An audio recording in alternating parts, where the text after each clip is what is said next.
Hey guys, LQ here with the LQ Review, and I'm here with the movie review for Netflix's new movie, Extremely Wicked, Shockingly Evil and Vile. Extremely Wicked, Shockingly Evil and Vile. It's the new Zac Efron biopic of Ted Bundy. Ted Bundy, of course, is the prolific serial killer, killed between 30 and 100 people during his career. And very horrific real life person who, anybody who knows anything about Ted Bundy, you know that he was a very charismatic person, very handsome person, very popular with the ladies.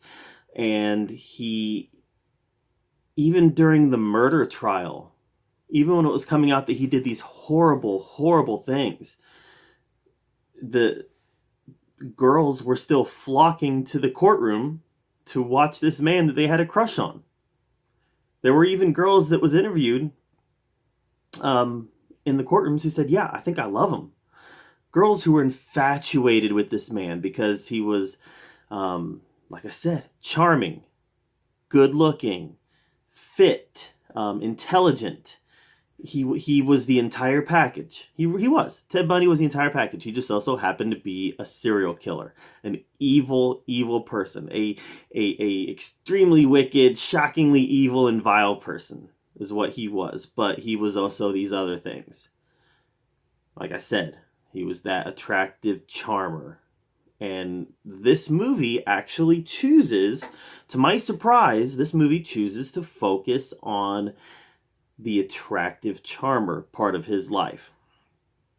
I was actually coming into this expecting to see blood, gore. I was expecting to see him carry out his acts. I was expecting to see him kidnap women and murder them on screen. None of that happened. None of that happened. So this was more of a dive into the lives of the people around him. He was the central figure. Zac Efron as Ted Bundy was the central figure of the movie. Make no doubt about that. But this was from the perspective of the people around him. His longtime girlfriend, I think her name was Liz. The woman that he started a relationship with in prison. Mostly his relationship with those two women, and this is a view of his life from their perspective, but also the perspective of his attorneys, the judge who tried his case. All right, so we know that Ted Bundy committed these acts. This movie never puts that into question. The movie never wants you to doubt, did he do it or did he not do it? We know that Ted Bundy did this stuff. So really, they don't need to go into the gore and the slaughter and all that unless that's the type of movie they were making. And this is not a horror movie. This is a courtroom drama, and this is a character study. For better or worse, that is what these things are: courtroom drama and a character study. And Zac Efron nails it as Ted Bundy. I've watched the Ted Bundy documentaries, especially the one recently put out on Netflix. And so I know a lot about the person, and I've seen a lot of the video, the news. This was one of the first, might be the first major court case to be televised. I think it was. And there's a lot of video out there of Ted Bundy going through this trial. And Zac Efron nails it. He nails it. And if you have any doubt about this actor's dramatic chops or whether he can carry a dramatic movie, look no further than this. Now, I understand why this went to Netflix. I do. But let's not overlook how strong this performance was from Zac Efron. He nailed it. He nailed it. Now, I'm a Zac Efron fan. I loved him in The Greatest Showman. I even liked him in his silly, stupid movies like Baywatch and Neighbors. He's charismatic. He is. He's a charismatic person. That made him the perfect person to play Ted Bundy, because he is so charismatic. And honestly, we didn't have to see him carry out any brutal acts. I don't know that Zac Efron he probably would have been able to do it, but I don't know that he would have been able to carry out that kind of act on screen because we didn't have to watch him do it. We don't see Ted Bundy commit any murders in this movie. Um, so that's kind of where one of the problems for this movie comes in, and I'll get to that in a minute. But why did this go to Netflix instead of theaters? Because if we remember right, this was supposed to go to theaters. Um, Now, I don't know the reasons. There could be some sort of deal worked out because I know that the person who directed the Netflix documentary on Ted Bundy also directed this movie. So perhaps there was some sort of deal worked out to get this to Netflix. I don't know the facts, but I can say this is more of a fit for Netflix than theatrically. And the reason this is more of a fit for Netflix than theatrically is because this is a slow movie. This is a character study. And this is the type of movie that's not going to do well in the theaters. Now, that's not to say that you should never put slow movies or biographies or character studies like this in theaters, but this isn't the type of content that's going to draw a large crowd of paying moviegoers, especially a couple months after the documentary dropped, which the documentary was more informative than this movie was. So I understand why it went to Netflix, and it was a better fit for Netflix. Because theatrically, I feel like people would have gone to see it expecting one thing, and when they found out that it wasn't that thing, there would have been some bad word of mouth. And this movie doesn't need bad word of mouth because it is a good movie.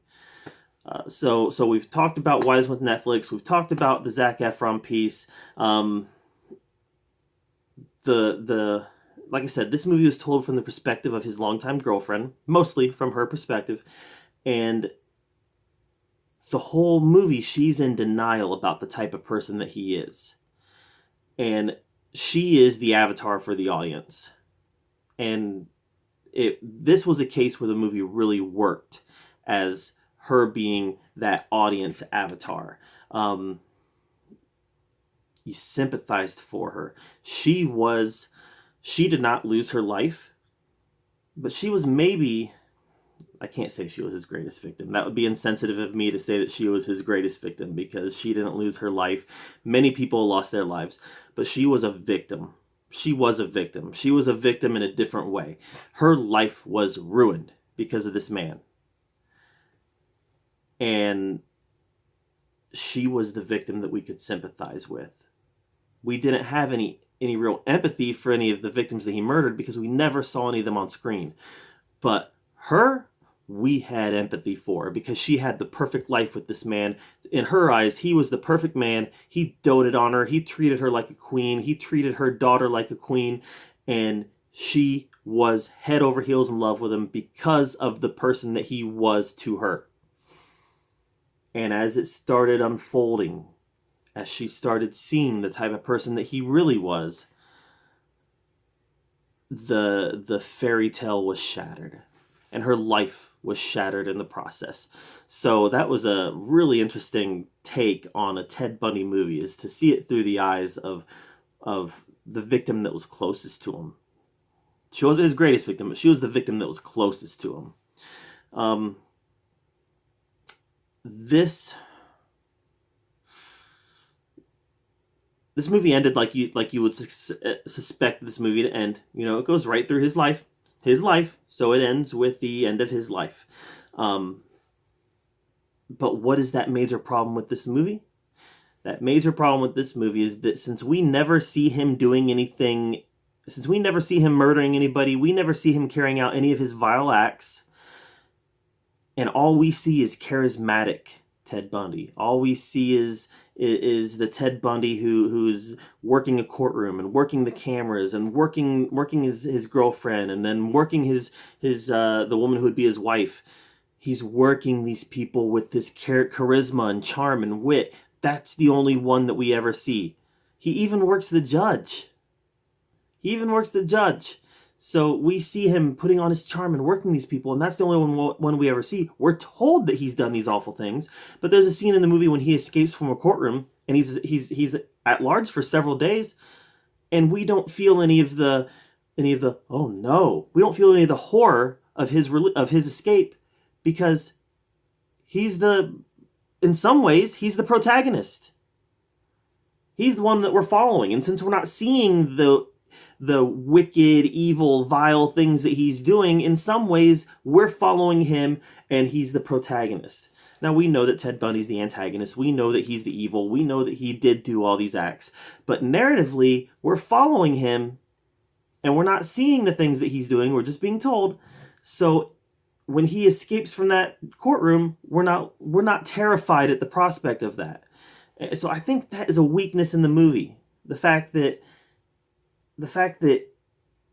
we're along for this Ted Bundy ride, but we're not feeling any of the horror of it. That's not to say it's not a good movie, because it is a good movie, but that is a real weakness and a real problem that this movie had, was the disconnect from the brutality of this person. There was a couple fun roles played by some other famous people in this. Jim Parsons from Big Bang Theory. Sheldon Cooper, he played the prosecuting attorney. And he was good. He had limited screen time, but he was good. And he had one really funny moment near the end of the movie that I won't spoil here, even though this is kind of a spoilery review. I'm not going to spoil that. But he had one really funny line there at the end. But he did a good job as that prosecuting attorney. And then finally, John Malkovich played the judge. And the scene at the end, if you've seen any of the Ted Bundy tapes, you know the dialogue that the judge has with Ted Bundy when the guilty verdict is read. John Malkovich does that scene brilliantly. That was worth casting him in that role, which is a role that has fairly limited screen time. It was worth casting him in that role for that delivery at the end. It was brilliant. So, this movie was a really good movie top to bottom, but it's going to be a hard movie to have a lot of rewatchability with, just because it is so slow, and it's a character study of him and of Liz, his longtime girlfriend, really of both. It doesn't really go into her alcoholism, which we know in real life she was an alcoholic. It touches on it a little. She was an alcoholic. It touches on it a little bit, but since it's her story, they really tend to try to paint her as a major protagonist character, and they probably had to clean up her life a little bit because of the way Ted Bundy was presented in this movie as a charmer. So they didn't delve into some of the realities of her life, but it was fascinating to see the story unfold from her perspective, and it had a nice ending with her talking to him on the jail phone. Had a really nice, tense, powerful ending between the two of them. This movie is a smiley face emoji. I really liked it a lot. It's too bad that there was disconnect with how evil of a person, especially given the title of this movie. You know, extremely wicked, evil and vile, or whatever it is. There was a disconnect with the brutality and the vile person that he was. And I don't know if they would have been able to do that without really showing some stuff on the screen that I think artistically they just chose not to show. So it is what it is. It was a good movie. I highly recommend it, but I don't think this is something you'll want to run out and buy on Blu-ray when it's released, or buy on digital when it's released, because I don't know if there's going to be a lot of rewatchability there. But it is worth that one-time watch, and I think you'll really enjoy it. So that's my review of the new Zac Efron movie, Extremely Wicked, Shockingly Evil and Vile. I'm LQ. This is the LQ Review. Thank you for being here, where we talk about all the nerdy, all the geeky stuff that we love to talk about. And until next time, we'll see you later.